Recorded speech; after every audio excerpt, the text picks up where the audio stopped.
佛罗里达一家4口巴哈马度假，遭遇海难，2名年幼的孩子惨遭鲨鱼活活咬死，夫妇2人悲痛欲绝。据坦帕论坛报报道，一家人一起度假，往往是1年中孩子们最翘首以盼的时光。无论是飞往一个充满新奇的国家，还是选择在离家不远的地方短暂放松，总有一种属于家庭假期的独特仪式感与温馨氛围。而对爱德华·霍恩一家来说，这种假期并非只是简单的放松，它承载着一位父亲、一个丈夫对家庭的爱与承诺。爱德华是德克萨斯州休斯顿的一位房地产高管，他沉稳务实，为人低调却极有远见。小时候的爱德华曾怀揣许多梦想，却因家庭早早放下理想，埋头苦干。如今他最大的心愿就是让自己的孩子们能过上比自己童年更好的生活，还有一个愿望就是带全家去一个真正意义上的梦幻之地旅行，让孩子们见识世界的辽阔与美丽。因此，从孩子们年幼起，爱德华每年都会亲自策划家庭旅行，带家人去他认为最棒的地方。而在1974年6月30日这天，他为家人安排了一场永生难忘的旅程。爱德华兴奋地告诉家人，他们将展开一场与以往截然不同的旅程。这一次，他们要乘坐游艇前往巴哈马，作为全球最令人向往的度假天堂之一。巴哈马以金色的细沙、清澈蔚蓝的海水和明媚的阳光闻名，是享受海滩假期的完美之地。也难怪爱德华一直梦想带全家人去那里。然而，要抵达巴哈马，爱德华一家要先穿过佛罗里达海峡。这片海域看似平静，实则暗流汹涌，是连接佛罗里达半岛与古巴以及大巴哈马浅滩之间的一段深水海沟。它孕育着大西洋最丰富、最复杂的海洋生态系统。佛罗里达海峡常年受到强大洋流的冲刷，这些洋流来自墨西哥湾流的一部分，携带着大量海洋营养物质，为深海中的珊瑚礁、浮游生物、各种鱼类以及掠食者如剑鱼和鲨鱼提供了理想的生存条件。这里也因强劲的洋流和变幻莫测的天气，被水手们视为通往天堂的考验。若有人不慎落入水中，那股强大的吸力和海流会在瞬间将其卷走，即使是强壮的成年男性也很难抵抗，更不用说孩子了。爱德华一家此次旅程的交通工具是一艘坚固的43英尺长的大型机动游艇，名叫戴安娜公主号。6月30日清晨，阳光透过薄雾洒在甲板上，一家人满怀憧憬地登船，游艇缓缓离开港口，划破海面，正式启程。爱德华虽非专业水手，但多年来对航海的热情让他掌握了相当熟练的技巧，所以他负责掌舵，他的妻子和孩子们则帮忙处理诸如系缆绳、调整帆布等简单事务。每个人脸上都洋溢着笑容。白天阳光明媚，海面风平浪静，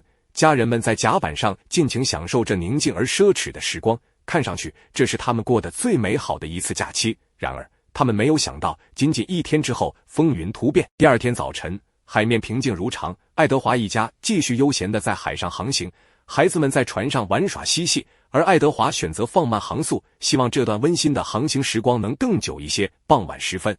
天色逐渐暗下，孩子们陆续上床准备睡觉，夜色渐浓，海风也开始带来一丝寒意。爱德华像往常一样在甲板上进行例行的安全检查。当他走到船体左舷时，一丝异常引起了他的注意，游艇微微倾斜了。他蹲下仔细观察，眉头紧锁，随后迅速跑进船舱检查设备，查看水泵。反复确认后，他惊恐地发现某处船体正在缓慢进水，戴安娜公主号正在以肉眼难以察觉的速度下沉。这一发现如同冰水浇头，夜色下的大海瞬间变得压抑沉重。爱德华的心跳加快，他很清楚，在这片充满洋流和鲨鱼的海域中，游艇一旦沉没，家人将面临不可预知的危险。他强迫自己冷静下来，随后拿出航图和定位仪，查看离最近港口的距离。他心里暗暗祈祷，只要船还能维持浮力哪怕几个小时，他们就还有机会安全靠岸。但理想很快被现实击碎，地图上的距离远超他的预期。他们此刻所处的位置不仅远离陆地，还身处海峡腹地的深水区。根据游艇的进水速度和船体逐渐倾斜的情况，他几乎可以确定，他们根本等不到靠岸，甚至连天亮都不一定能熬过去。意识到事态的严重性后，爱德华迅速跑进船舱，告诉了妻子他们面临的处境。夫妻俩随即叫醒还在沉睡中的孩子们。爱德华和妻子熟练地为他们穿上救生衣。爱德华拿出无线电通讯器，向海岸警卫队发送了求救信号。当时已是晚上10点半，海岸警卫队虽接收到了求救信号，却因夜色太深而无法定位他们的具体位置。这意味着，在救援赶到之前，爱德华一家必须靠自己生存下去。爱德华和妻子清楚漂浮在水面上的船体，即便正在下沉，也暂时还能提供一点庇护，孩子们能保持干燥，体温不至于迅速流失。尽管如此，还有更致命的危险正在悄然靠近。爱德华知道，佛罗里达海域里有着各种鲨鱼，包括以凶猛著称的虎鲨和大白鲨。他曾在纪录片中看到这些海中霸主的攻击方式，但他并不清楚，这些掠食者恰恰在黎明、黄昏甚至漆黑的夜晚最为活跃。最终，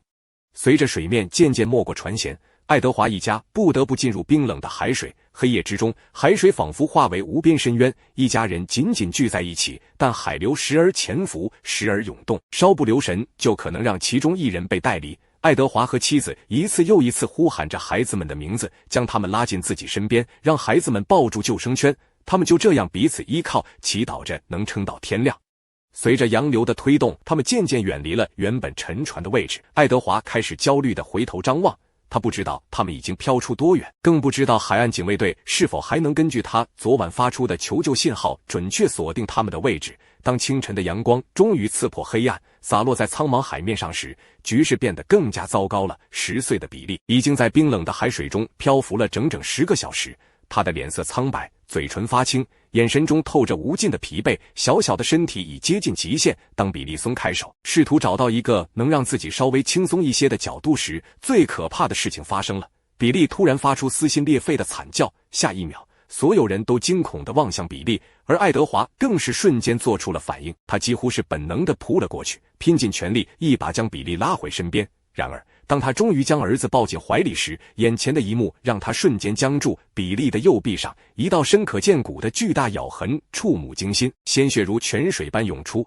爱德华的脑中顿时轰鸣作响，他瞬间意识到他们周围开始出现鲨鱼，而且不止一条。这些海中掠食者显然已锁定他们为潜在猎物。其次，比利的鲜血将成为新的诱饵，唤醒更多鲨鱼的攻击本能。海洋是冷酷的，鲨鱼更是如此，一旦嗅到血腥，他们就会进入所谓的进食狂潮状态。科学研究表明，鲨鱼可以在约400米外闻到血味。爱德华咬紧牙关，在海水中稳住比利的身体，用尽全身力气将他往救生筏上推。3岁的弟弟在救生筏上蜷缩成一团，惊恐地望着哥哥身上的伤口。